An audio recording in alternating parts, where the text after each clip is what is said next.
नमस्कार, मैं हूं आशीष श्रीवास्तव और आप देख रहे हैं यूपी तक। सुर्खियां लेकर हाजिर हूं।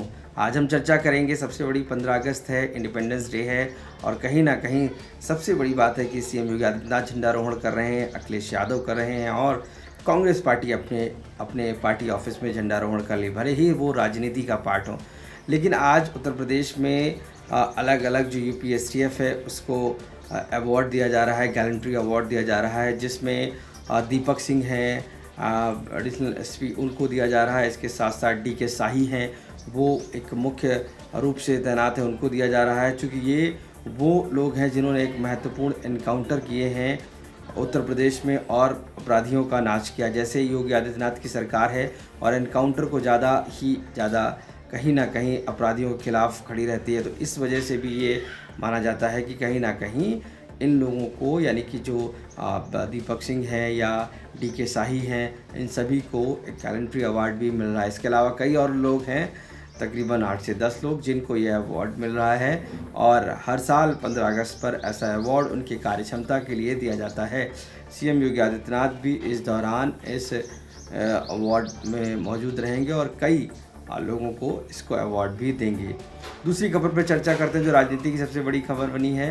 पूजा पाल जो समाजवादी पार्टी की विधायक हैं प्रयागराज से, वहाँ से उनको अब हटा दिया गया, यानी कि एक्सपेल कर दिया गया है। और वजह साफ थी कि क्योंकि सेशन चल रहा था 24 घंटे का, उस दौरान पूजा पाल, जिनके पति आरोप है कि उनके जो अतीक अहमद के गुर्गों ने हत्या कर दी थी, वो उनकी पत्नी है पूजा पाल, और साफ तौर से इस पूरे मामले पर समाजवादी पार्टी ने टिकट दिया था और वो जीती थी।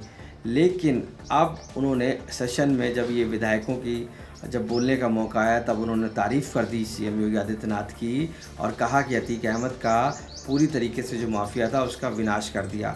तो ये कहीं ना कहीं मुख्य रोल से माना जा रहा है कि जिस तरीके से तारीफ़ की गई, ऐसे में समाजवादी पार्टी नाराज़ होकर उनको पार्टी से ही बाहर का रास्ता दिखा दिया। एक तरफ समाजवादी पार्टी का कहना है कि अतीक अहमद जैसे जिन लोगों ने हत्या की और जिस तरीके से उनको टिकट दिया गया, जिस तरीके से इससे पहले भी समाजवादी पार्टी ने सहारा दिया और आखिरी मौके पर आकर वो इस तरीके की बातें कर रही हैं। वहीं बीजेपी का मानना है कि महिलाओं के प्रति समाजवादी पार्टी का नज़रिया दूसरा है, इसी वजह से अगर कोई सीएम की तारीफ़ भी करता है तो समाजवादी पार्टी उसको बाहर का रास्ता दिखा देती है। तो ये खबर पूजा पाल के लिहाज से, चूँकि समाजवादी पार्टी के विधायक, इससे पहले भी देखा गया था कई ऐसे विधायक हैं जिन्होंने क्रॉस वोटिंग की थी राज्यसभा में, उनको भी बाहर का रास्ता दिखाया गया है। और अब पूजा पाल, जो विधानसभा 24 घंटे चल रहा था उसके बाद इस तरीके का दिखाया गया। तो सबसे बड़ी बात यह है कि कहीं ना कहीं इस पूरे मसले को लेकर पूरी तरीके से राजनीति चल रही है और अब समाजवादी पार्टी भी कहीं ना कहीं इसको इस तरीके से मान रही है कि जो उत्तर प्रदेश में जिस तरीके से ये पूरा घटनाक्रम हुआ, उसको लेकर अब राजनीति गर्म है और इसके लिए भी अब समाजवादी पार्टी पूरी तरीके से तैयार है। दूसरी खबर की तरफ हम बढ़ेंगे, जो खबर है विधायकों और मंत्रियों के भत्ते से। अभी तक जो उनको निधि मिल रही थी, यानी कि उनका जो परिश्रम मिल रहा था, वो अब बढ़ा दिया गया है। उत्तर प्रदेश में अगर हम बांधें तो जो विधान परिषद के सदस्य हैं उनके वेतन भत्ते में बढ़ोतरी की गई है और ये वेतन भत्ते जो बढ़ाए गए हैं वो अब कर दिए गए हैं 67,750 और मंत्रियों का 77,750 कर दिया गया है। ये इस बार बढ़ा दिया गया है। वजह साफ़ है, चूँकि माना गया है कि 2016 से ये भत्ते नहीं बढ़े थे, जिसके बाद अब इनको बढ़ा दिया गया है। और इसी वजह से अब अगर हम बात करें तो पूर्व विधायकों के लिए रेलवे कूपन प्रति वर्ष जो है वो 1 लाख रुपए मिलता था, इसे बढ़ाकर 1.5 लाख रुपए कर दिया गया है।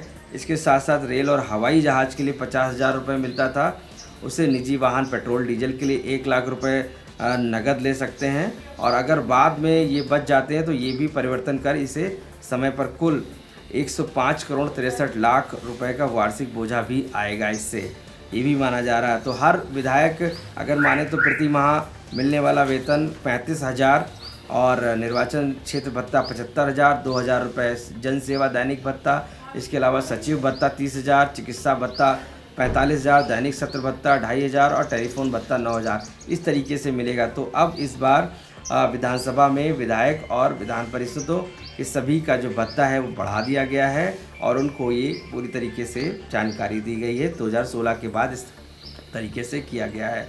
अगली खबर बढ़ते हैं कि बाढ़ जो है वो पूरी तरीके से है अभी भी पूर्वांचल सहित सब तकरीबन 30 से 35 जिलों में और 2000 गांव इससे प्रभावित हैं। बारिश और दूसरी तरफ बारिश अभी हाल ही में जब कल बारिश होती है तो पूरा लखनऊ भी भर जाता है, बड़े बड़े जो गड्ढे हैं वो हो जाते हैं सड़कों पर, जिसके बाद ये माना गया है कि कहीं ना कहीं इस पूरे मामले पर अब इसको कहा जा रहा है कि बाढ़ को लेकर राहत नहीं पहुंचा रही सरकार, लेकिन दूसरी तरफ राहत और कार्य जारी है। जहां जहां बाढ़ आई हुई है वहां पर नावों की उपलब्धता कराई जा रही है और इसके साथ साथ वहां पर परिश्रमक भी दिया जा रहा है। तो बाढ़ से और बारिश से दोनों ही मार उत्तर प्रदेश में है इस समय, जिसको लेकर लगातार मान के चलें कि अब उत्तर प्रदेश की सरकार इसमें राहत और कार्य जारी है। और बाढ़ का पानी हालात ये हैं कि लखनऊ राजधानी में भी इटौंजा क्षेत्र तक आ गया है, जिससे कि कई गांव से प्रभावित हुए हैं, कई गांव इसमें अभी भी उसी स्थिति में हैं।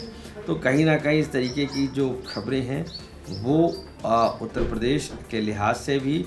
और दूसरी सबसे बड़ी खबर है सीएम योगी आदित्यनाथ ने कल जिस चर्चा की और उसमें कहा कि चच्चा को गच्चा दे गए और ये भी साफ हो गया कि शिवपाल सिंह यादव जो पूरे कह सकते थे कि उनके उत्तराधिकारी थे और उनको गच्चा दे गए अखिलेश यादव, इस तरीके की बातें की।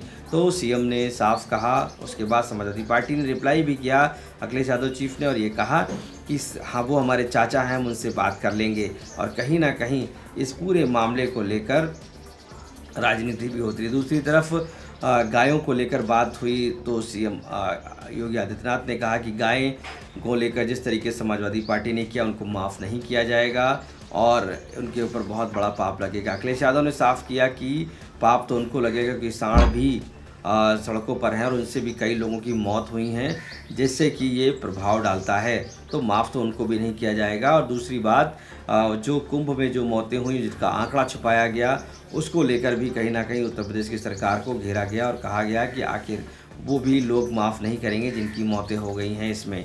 तो ये सारी जो व्यवस्था है उसको लेकर कल सीएम योगी आदित्यनाथ जब सदन में बोल रहे थे उस दौरान इन बातों की चर्चा किया। यहाँ तक उन्होंने जो मथुरा की बात कही कि समाजवादी पार्टी मथुरा पे बात नहीं करना चाहती है और फतेहपुर की घटना पर। तो सीएम योगी आदित्यनाथ के इस कथन के बाद अखिलेश यादव ने साफ किया कि कहीं ना कहीं बात सब पे होगी चर्चा, लेकिन सबसे पहले अयोध्या और इसके साथ साथ जो वहाँ पर मौजूद ज़मीनें हैं वो रजिस्ट्री दिखाई जाए आखिर किसकी है वो, तब उस दौरान पर चर्चा होगी। क्यों नहीं रजिस्ट्रियों को सरेआम कर दिया जाता, चाहे वो अयोध्या की हो फिर चाहे वो काशी की हो या प्रयागराज की हों, इन सभी की जो रजिस्ट्रियाँ हैं वो किया जाए, बताया जाए ज़मीनें किसने अपने नाम पे की। फतेहपुर की घटना को भी लेकर समाजवादी पार्टी चीफ ने निशाना साधा और कहा कि किस तरीके से वहाँ की ज़मीन मकबरे का सिर्फ मसला नहीं है, वहाँ पर मसला है ज़मीन कब्जा का। तो ये भी कहीं ना कहीं पूरा माहौल बना है जिसको लेकर पूरी राजनीति हो रही है। अब उत्तर प्रदेश में कहीं ना कहीं इसको लेकर चर्चा है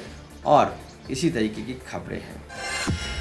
आप देखते रहिए यूपी तक और मुझे इजाज़त दीजिए। नमस्कार।